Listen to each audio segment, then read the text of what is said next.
Hello everyone, welcome to my YouTube channel.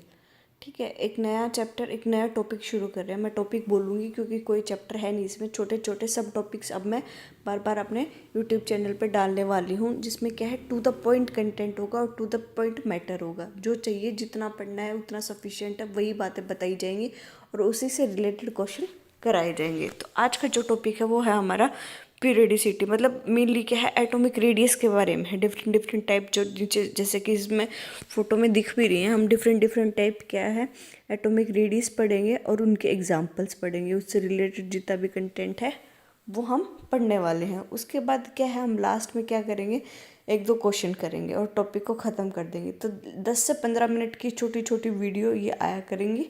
और जो भी टॉपिक पढ़ना हो, जिसको भी जो जो टॉपिक है वो मिल जाएगा।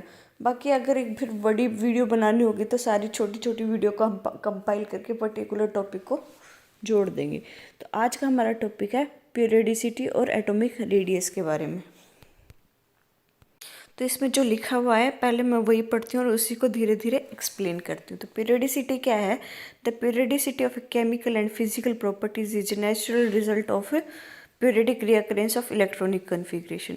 मतलब कि एक पर्टिकुलर डिस्टेंस पे पीरियडिक टेबल में या फिर एलिमेंट्स की रीअरेंजमेंट हमने ऐसे कर रखी है कि एक पर्टिकुलर पीरियड के बाद हमारी प्रॉपर्टीज़ क्या है, रिपीट हो रही है। इसी के बेसिस पे तो हमारा सारा क्या है, पीरियडिक टेबल है, जो कि अरेंज्ड है इंक्रीजिंग एटॉमिक नंबर पे।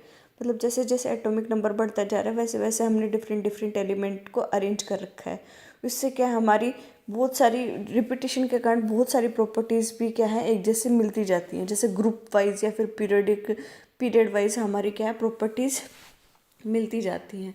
तो पीरियडिक टेबल का सबसे ज़्यादा फ़ायदा तो यही है कि हम एक साथ उन प्रॉपर्टीज़ को रिलेट करके आपस में कंपेयर करके पढ़ सकते हैं। ठीक है, इसी के बेसिस पे हम क्या पढ़ेंगे, आज एटॉमिक रेडियस पढ़ेंगे कि डिफरेंट डिफरेंट एलिमेंट्स की जो कि रीअरेंज है, वहाँ पे अरेंज है पीरियडिक टेबल में, उनके रेडियस पे अलोंग द पीरियड जाने पे, अलोंग द ग्रुप जाने पर क्या क्या फ़र्क पड़ता है और विद इन द एलिमेंट कैसे वो रेडियस बनी है। ये सब चीज़ें हम इसमें पढ़ने वाले हैं। ठीक है, तो सबसे पहले पीरियडिसिटी देखो, एक लाइन है यहाँ पे, मैं उसको मार्क कर देती हूँ। यहाँ पे क्या लिख रखा है, इलेक्ट्रॉनिक कॉन्फ़िगरेशन। मतलब ये सारी प्रॉपर्टीज़ ज़्यादातर डिटरमाइन कैसे हो रही है कि इलेक्ट्रॉन्स की अरेंजमेंट से। इलेक्ट्रॉन रिमूव हो रहा है तो कैटायन बन रहा है, इलेक्ट्रॉन ऐड हो रहा है तो एनायन बन रहा है। उस कैटायन बनने पर रेडियस पे क्या फ़र्क पड़ रहा है, एनायन बनने पे क्या फ़र्क पड़ रहा है। कोई रिमूवल नहीं हो रहा तो एक एलिमेंट दूसरे एलिमेंट के साथ जुड़ रहा है तो उसकी एटॉमिक रेडियस या फिर उसकी रेडियस कैसे बन रही है। तो ये सारी चीज़ें क्या है, हमारी इलेक्ट्रॉनिक कन्फिग्रेशन पे, मतलब नंबर ऑफ़ इलेक्ट्रॉन्स पे ज़्यादातर डिपेंड है। और नंबर ऑफ़ इलेक्ट्रॉन्स इनडायरेक्टली क्या हमारे एटॉमिक नंबर होता है जनरली, तो उस पर डिपेंड है। तो मेनली सारी बातें क्या हैं कि एलिमेंट की अरेंजमेंट पे सारी बातें हैं। ठीक है, जैसे आगे लिखा हुआ है electronic in the outer shell of the respective atom. ठीक, आउटर शेल का जो इलेक्ट्रॉन है मेनली उस पे, and different elements when they are arranged in the order of their increasing atomic number. ठीक है, ये जो सारी बातें मैंने बोल के बताई वही यहाँ पे लिखी हुई है। तो एटॉमिक साइज क्या है, एटॉमिक रेडियस क्या है, जैसे कि दो एलिमेंट है, दो एटम लगा लो ए और बी, वो आपस में ओवरलैप हो रहे हैं या फिर डिस्टेंस पर रखे, उन दोनों के बीच की डिस्टेंस, मतलब उनके सेंटर के बीच की डिस्टेंस जनरली क्या है, यहाँ से लेके और यहाँ तक को हम क्या बोलते हैं, एटॉमिक रेडियस बोलते हैं। तो हमारे पास जैसे लिखा हुआ भी है types of atomic radius, 4 types की हैं। पहली है कोवेलेंट रेडियस, मेटेलिक रेडियस या फिर क्रिस्टल रेडियस भी इसको हम बोल सकते हैं, वंडर वॉल रेडियस और आयनिक रेडियस। ठीक है, अब एक एक करके इनको हम पढ़ते हैं। फर्स्ट है हमारे पास कोवेलेंट रेडियस। ठीक है, फॉर होमोडायटम, पहले क्या है होमोडायटमिक, मतलब डायटमिक मतलब होमो मतलब सेम, सेम जिसमें दोनों एलिमेंट सेम है, दोनों एटम क्या है सेम है। जैसे क्लोरीन 2 Cl2 है, इसमें क्लोरीन क्लोरीन क्या है सेम है, इसलिए क्या हम इसको बोल रहे हैं होमो डाई एटोमिक। ठीक है, इतना समझ आया। फिर क्या है covalent molecule, it is the defined as half of the distance between two nuclei two single bonded atoms in a homo diatomic. Simply बात है, दो जो हमारे एटम्स हैं उनके सिंपली उनके बीच की डिस्टेंस को हम क्या कह रहे हैं, कोवेलेंट रेडियस कह रहे हैं। जैसे कि यहाँ पे जो Cl2 है उसकी रेडियस कितनी है 1.98, तो अगर हमें एक क्लोरीन की डिस्टेंस निकाल लिया तो उसको क्या 2 से डिवाइड कर देंगे, ये क्या आ जाएगी 0.99 एंगस्ट्रॉम, ए फॉर एंगस्ट्रॉम, ठीक है, ये यूनिट होती है मेजरमेंट की। सेकेंड है हेट्रोडायोटमिक। अब देखो जैसे होमो तो सेम दोनों एटम थे, यहाँ पे हेट्रो है तो मतलब दोनों एटम क्या है अलग अलग है, जैसे HCl हो गया, HBr, ICl, ये सब, ठीक है, डिफरेंट साइज़ है दोनों का। H छोटा होता है, क्लोरीन बड़ा है, यहाँ पे आयोडीन और क्लोरीन थोड़ा कंपेरेटिवली साइज़ के, लेकिन साइज़ में फ़र्क होता है दोनों में, ठीक है। और ऑब्वियसली इलेक्ट्रोनेगेटिविटी में भी डिफरेंस है, चाहे थोड़ा हो चाहे ज़्यादा हो। जैसे कि ये आयोडीन और क्लोरीन वाले की इलेक्ट्रोनेगेटिविटी में इतना ज़्यादा फ़र्क है नहीं, लेकिन HCl में काफ़ी है, ये आयनिक भी बन जाता है, ठीक है। इतना समझ में आया। अब देखो इसको कैसे मेज़र करेंगे हम, जैसे कि इंटरन्यूक्लियर डिस्टेंस क्या है ICl की, जो रेडियस है वो आयोडीन एटम की जो रेडियस है और जो क्लोरीन एटम की जो रेडियस है, मतलब एटम्स की, उनको आपस में जोड़ दें। जैसे कि हमने एक्सपेरिमेंटली डिटरमाइन किया है कि ICl की क्या है, हमारे पास 2.3 एंगस्ट्रॉम है, और हमें क्लोरीन की पता है, आयोडीन की निकालनी हो तो हम निकाल सकते हैं, और आयोडीन की और क्लोरीन की इंडिविजुअली हमें पता है तो ICl की हम निकाल सकते हैं। तो मेनली क्या है, इन दोनों के बीच का नॉर्मल जो डिस्टेंस है वही क्या है, हमारी कोवेलेंट रेडियस है, ठीक है। डेफिनेशन के लिए ऊपर वाली लाइन लिख देना कि क्या है, half of the distance between two nuclei. इसको हम अलग तरीके से भी निकाल सकते हैं, फॉर्मूला वर्जन में हम कैसे इसको देखेंगे। जैसे कि डिस्टेंस है A और B के बीच में, तो एक की रेडियस जैसे ICl में है तो यहाँ पे आयोडीन की, यहाँ पे क्लोरीन की, और -C क्या है, कांस्टेंट है जिसकी वैल्यू 0.09, ये याद रख लेना एंगस्ट्रॉम में। तो ज़्यादातर हमारी जो रेडियस एंगस्ट्रॉम में होती है, तो यही वैल्यू याद रखने में ज़्यादा हमारे लिए अच्छा है, 0.09। और इनटू में इनकी इलेक्ट्रोनेगेटिविटी, ज़्यादातर क्वेश्चन अगर निकलवाएगा तो क्वेश्चन में इनकी वैल्यू दे रखी होंगी, तो सीधा सिंपल सा फॉर्मूला है, ये हमें याद रखना है। क्या हो जाएगा, radius of A plus radius of B atom minus 0.09 into दोनों की इलेक्ट्रोनेगेटिविटी का डिफरेंस, ठीक है। नेक्स्ट है हमारी मेटेलिक रेडियस। मेटेलिक रेडियस के बारे में पढ़ते हैं हमने। देखो मेटेलिक रेडियस में क्या है, कर्नल्स के बारे में पढ़ा है हमने। जो हमारे लेटिस स्ट्रक्चर होते हैं उसमें क्या है, पॉजिटिव नेगेटिव कैटायन और एनायन की फॉर्मेशन होती है, और दो ऐसी जो डिस्टेंस होती है उनके बीच की डिस्टेंस को हम क्या बोलते हैं, कर्नल्स बोलते हैं, ठीक है। इतना समझ में आया। नेक्स्ट क्या कहता है, the metals have metallic radius which is defined as the half of distance between two kernels in the metallic radius. अब ये दो कर्नल हैं, इनके बीच की डिस्टेंस को क्या बोलेंगे हम, हाफ कर देंगे तो वो क्या हो जाएगी, हमारी मेटेलिक रेडियस हो जाएगी। जैसे दो कर्नल्स के अगर हमें 256 पिकोमीटर अगर हमें डिस्टेंस दे रखी है, तो उस रेडियस कॉपर की रेडियस निकालने में उसको हम 2 से डिवाइड कर देंगे, सिंपली है ये। नेक्स्ट है हमारे पास वंडरवॉल रेडियस। तो वंडरवॉल रेडियस है ना, जनरली हमारे क्या है, नोबल गैसेस में हम इसको पढ़ते हैं, मतलब कि कोई ज़्यादा इंटरेक्शन है नहीं दोनों एलिमेंट्स के बीच में, सिर्फ वो क्या है इन्वायरमेंट में ऐसे आपस में क्या है पड़े हुए हैं, और उनके बीच की जो रेडियस हम निकालेंगे वो क्या हो जाएगी, हमारे पास वंडरवॉल रेडियस हो जाएगी। तो फॉर एग्जांपल क्या है इसका, फर्स्ट जैसे लिखा हुआ अभी है यहाँ पे, non bodied atom noble gases, helium होगी, नियोन होगी, आर्गन वगैरह ये होगी, और नॉन बॉडीड मॉलिक्यूल्स भी Cl2 H2 जो कि थोड़े से इन्वायरमेंट में हमें मिल जाते हैं, क्लोरीन Cl2 की फॉर्म में मिल जाती है, H2 भी मिलती है, O2 भी हमें मिलती है, जो नेचुरली अकरिंग जो हमारी गैसेस वगैरह हैं उनका हम एग्जांपल ले सकते हैं यहाँ पे। तो नॉन बॉन्डेड एटम है तो क्या है इसमें, the distance between two atoms in their closest approach. अब जैसे कि ये दे रखा है नीचे, मॉलिक्यूल का ही मैं एक्सप्लेन कर देती हूँ। जैसे कि ये है यहाँ पे, एक सेकेंड, जैसे ये है, अब देखो ये है इनकी क्लोजेस्ट अप्रोच, दो क्लोरीन मॉलिक्यूल इससे ज़्यादा क्या है वो पास नहीं आ सकते, तो जितना मिनिमम वो पास आ सकते हैं उन दोनों के बीच की डिस्टेंस को क्या बोलेंगे हम, वंडरवॉल रेडियस। मतलब दो कोवेलेंट ये क्या है उनका ट्वाइस हो जाएगा। तो कोवेलेंट रेडियस हमने क्या पढ़ी थी, क्लोरीन के बीच में पढ़ी थी ना, ये क्या हमारी कोवेलेंट रेडियस है, और इन दोनों के बीच का डिस्टेंस हमारे अब क्या डिफाइन कर रहे हैं हम, इसको हम बोल रहे हैं अभी वंडरवॉल रेडियस, ठीक है। तो फिर से मैं एक बार एक्सप्लेन कर देती हूँ, जो हमारा डिफरेंस होता है कोवेलेंट रेडियस में और वंडरवॉल रेडियस में वो ये है कि जो कोवेलेंट रेडियस है वो तो जैसे Cl2 बन गया, हमारा एक मॉलिक्यूल मिल गया, तो मॉलिक्यूल के बीच में जो रेडियस है वो हम क्या बोलेंगे, कोवेलेंट रेडियस बोलेंगे। लेकिन वंडरवॉल रेडियस क्या है, ये सिंपली क्या अट्रैक्शन है एक मॉलिक्यूल की दूसरे मॉलिक्यूल के साथ। तो मिनिमम अट्रैक्शन उनके बीच में जितनी हो सकती है, और मिनिमम अट्रैक्शन के सॉरी मैक्सिमम अट्रैक्शन, मैं मिनिमम बोलूँ बार बार, मैक्सिमम अट्रैक्शन उन दोनों के बीच में जितनी हो सकती है, और मैक्सिमम अट्रैक्शन के बाद उनके बीच में जो डिस्टेंस बनता है उसको क्या बोलते हैं, हम वंडरवॉल रेडियस बोलते हैं। ठीक है, तो ये हमारा गैसेस, उसका नाम ले लो वंडरवॉल, सॉरी नोबेल गैसेस का एग्जांपल ले लो, या फिर नॉन बॉन्डेड मॉलिक्यूल का, दोनों में सेम है। जो लास्ट और हम उसमें रेडियस, हमने 4 रेडियस पढ़ी थी। फर्स्ट क्या होगी, कोवेलेंट, मेटेलिक और वंडरवॉल। जो लास्ट जो हमने पढ़ी थी वो थी क्या थी, आयनिक रेडियस थी। तो अब चलो अब हम आयनिक रेडियस को पढ़ते हैं हमारा, और फिर हमारा टॉपिक फिनिश करते हैं। देखो अब देखो आयनिक रेडियस कोई नॉर्मल एटम है। पहले तो जो ऊपर ये फर्स्ट है इसको समझो। नॉर्मल हमारा एटम है, अगर उसमें हम उसको अगर एक इलेक्ट्रॉन हम लूज़ करा दें उसमें से, तो क्या बना लेगा, कैटायन बना लेगा। और उस एटम में अगर एक इलेक्ट्रॉन हम ऐड करा दें तो वो हमारा क्या बनाता है, एनायन बनाते हैं। तो पहले तो ये बेसिक सी बातें समझो कि कैटायन कब बनता है और एनायन कब बनता है। ठीक है, तो कब बनता है, जब एटम में अगर हम एक इलेक्ट्रॉन रिमूव करा दे तो कैटायन। तो यहाँ पे हम क्या है एग्जांपल में दूँ, जैसे मैंने पहले भी वीडियो में बोला था, सोडियम का एग्जांपल है। सोडियम में हमारे पास क्या होता है, 11 एटॉमिक नंबर होता है इसका, 11 इलेक्ट्रॉन होते हैं। लेकिन अगर इसमें से हम एक इलेक्ट्रॉन रिमूव करा दे तो हमारे पास क्या है, 10 इलेक्ट्रॉन आ जाते हैं, और वो क्या है, सोडियम प्लस बन जाएगा। सोडियम प्लस को हम क्या बोलेंगे, सोडियम कैटायन बोलेंगे।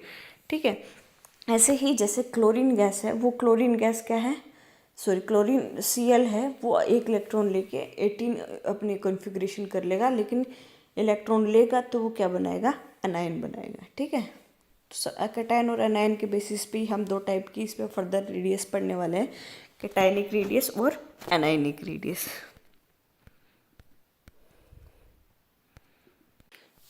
तो अब देखो जैसे लिखा है कैटायनिक रेडियस, इसमें अभी जैसे मैंने बताया था, जब एटम लूज करता है एक इलेक्ट्रॉन को, वो एक कैटायन में चेंज हो जाता है। तो मैंने सोडियम का एग्जांपल लेके बताया था, लेकिन यहाँ पे क्या दे रखा है, मैग्नीशियम दे रखा है। अब मैग्नीशियम एक इलेक्ट्रॉन लूज करा था, सबसे पहले उसने क्या बनाया, मैग्नीशियम 2+। ठीक है, ये कैटायन हो गया। और एक और इलेक्ट्रॉन लूज कर दिया तो इसने बनाया मैग्नीशियम 2+, ये मैग्नीशियम प्लस और मैग्नीशियम 2+। अब देखो जो जेड क्या है, हमें पता है जेड क्या होता है, हमारा एटॉमिक नंबर होता है। तो एटॉमिक नंबर कितने हैं, 12 12 12। और इलेक्ट्रॉन अब कितने बच गए, पहले 12 थे, एक लूज करने के बाद 11 और फिर 10 बच गए। तो अब इसमें हम क्या निकालेंगे, इफेक्टिव न्यूक्लियर चार्ज निकालेंगे। इफेक्टिव न्यूक्लियर चार्ज का फॉर्मूला हमारे पास क्या है, Z/E, मतलब एटॉमिक नंबर उसका जितना है और उसके पास अब इलेक्ट्रॉन जितने बच गए हैं, इनका रेशियो। तो देखो स्टार्टिंग में जब जो नॉर्मल मैग्नीशियम होता वो था, तो हमारे पास 12 इलेक्ट्रॉन थे और 12 ही इसका एटॉमिक नंबर था। तो हमारा इफेक्टिव न्यूक्लियर चार्ज कितना आया, 1 आ गया। ठीक है, यहाँ पे 1 आ गया। अब देखो जैसे उसने एक इलेक्ट्रॉन लूज किया तो 11 हो गया, तो ये बन गया 1.1, और ये फिर नेक्स्ट 1.2। तो अब देखो जैसे जैसे हम इलेक्ट्रॉन लूज करते जा रहे हैं, हमारा इफेक्टिव न्यूक्लियर चार्ज क्या है, बढ़ता जा रहा है। तो ये देखो इफेक्टिव न्यूक्लियर चार्ज जैसे बढ़ेगा वैसे वैसे क्या है, इसका साइज डिक्रीज हो जाएगा। ठीक है, अब ये बात ध्यान रखना, इफेक्टिव न्यूक्लियर चार्ज बढ़ेगा तो साइज डिक्रीज होता जाएगा। तो मतलब इसका क्या हो गया, हमारा जो सबसे छोटा है वो मैग्नीशियम 2+ है, उससे बड़ा मैग्नीशियम प्लस, और मैग्नीशियम सबसे ज़्यादा। तो ये ऑर्डर होता है, कई बार क्वेश्चन आ जाता है, मैग्नीशियम प्लस दे दे, मैग्नीशियम 2+ दे देगा, कहेगा अरेंज द ऑर्डर करो। या फिर हमारे पास ये ध्यान रखना, इफेक्टिव न्यूक्लियर चार्ज है वो इन्वर्सली प्रोपोर्शनल है साइज़ के। जैसे जैसे इफेक्टिव न्यूक्लियर चार्ज बढ़ेगा वैसे वैसे हमारा साइज़ डिक्रीज हो जाएगा।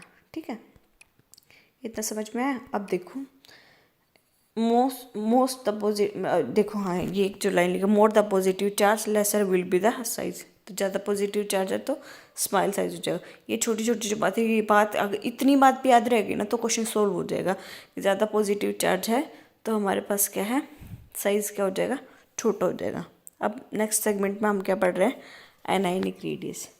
when atom gain electron it's change into anion। ये बात मैंने पहले बता दी थी, इलेक्ट्रॉन ले लेगा तो एनायन बन जाएगा। यहाँ पे एग्जांपल दे रखा है ऑक्सीजन का, यहाँ पे एक इलेक्ट्रॉन ऐड करा और नेगेटिव बन गया, फिर एक और इलेक्ट्रॉन करा तो यहाँ पे अब देखो जेड क्या है, यहाँ पे 8 है, इलेक्ट्रॉन ऐड करने पे यहाँ पे हमारे पास क्या बढ़ता जा रहा है, इलेक्ट्रॉन बढ़ते जा रहे हैं।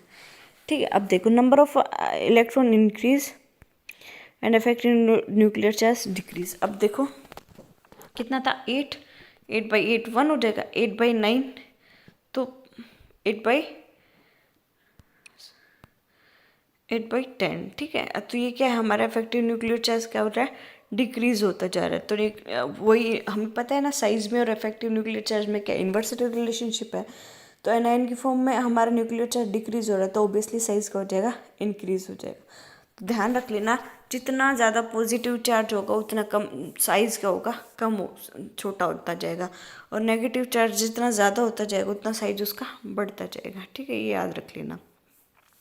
अब वेरिएशन इन साइज, तो हमें पता है कि जैसे जैसे हम नीचे डाउन द ग्रुप आएंगे, अलोंग ग्रुप, एटॉमिक नंबर क्या हो रहा है, हमारा इंक्रीज हो रहा है, क्योंकि शेल इंक्रीज हो रही है। और इस तरफ जाएंगे तो हमारा क्या है, एटॉमिक नंबर तो इंक्रीज हो रहा है, लेकिन इफेक्टिव न्यूक्लियर चार्ज बढ़ता जाएगा, इसलिए साइज क्या हो जाएगा, डिक्रीज होता जाएगा।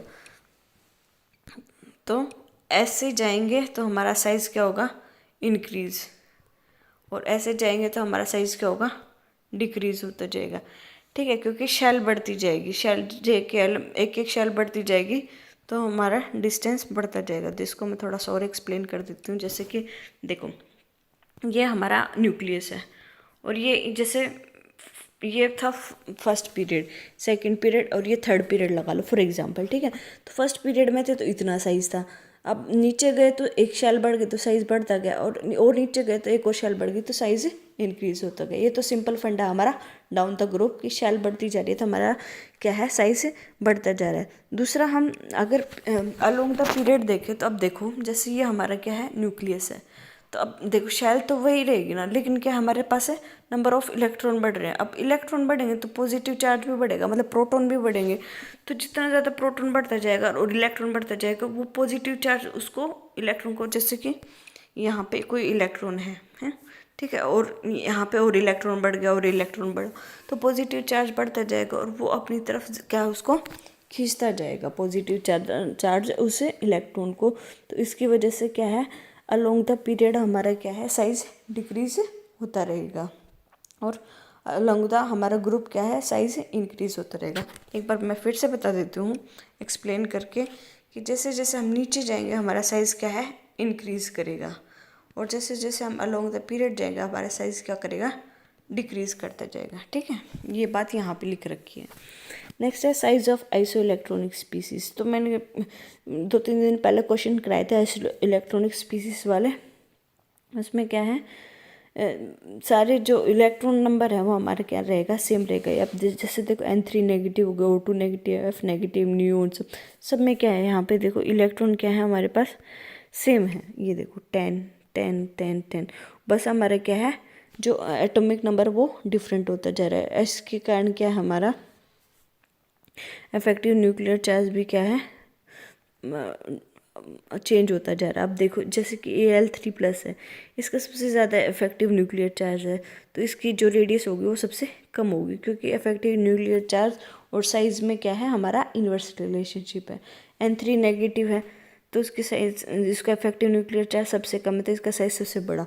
तो ध्यान रखना है, पॉजिटिव चार्ज होगा तो साइज़ कम होता जाएगा, नेगेटिव चार्ज बढ़ता जाएगा तो साइज़ हमारा इंक्रीज होता जाएगा। ये इसका एग्जांपल दे रखा है, यहाँ पे फिर से लिख रखा है, ये हमारी लास्ट स्लाइड है।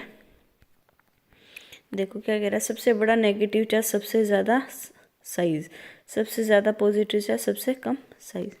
अब जैसे अब एक क्वेश्चन दे रखा है, इसका आंसर भी वैसे लिखा हुआ है, लेकिन देखो सोडियम दे दिया, मैग्नीशियम, किस टाइप के क्वेश्चन आते हैं वो यहाँ पे लिख रखा है कि सोडियम प्लस है, मैग्नीशियम 2+ है, Al3+ F3 नेगेटिव लगा लो, F नेगेटिव लगा लो, O2 नेगेटिव वगैरह भी आ जाएगा, तो उनको अरेंज करना। अब देखो हमें पता है ना, नेगेटिव पे जितना ज़्यादा चार्ज होगा वो उतना बड़ा है साइज़, और हमारा जितना, सॉरी यहाँ पॉजिटिव है, उतना क्या है, हमारा साइज छोटा हो जाएगा। तो सबसे पहले F नेगेटिव, फिर सोडियम प्लस, मैग्नीशियम 2+ और Al3+, इसका क्या हो जाएगा, ऑर्डर हो जाएगा।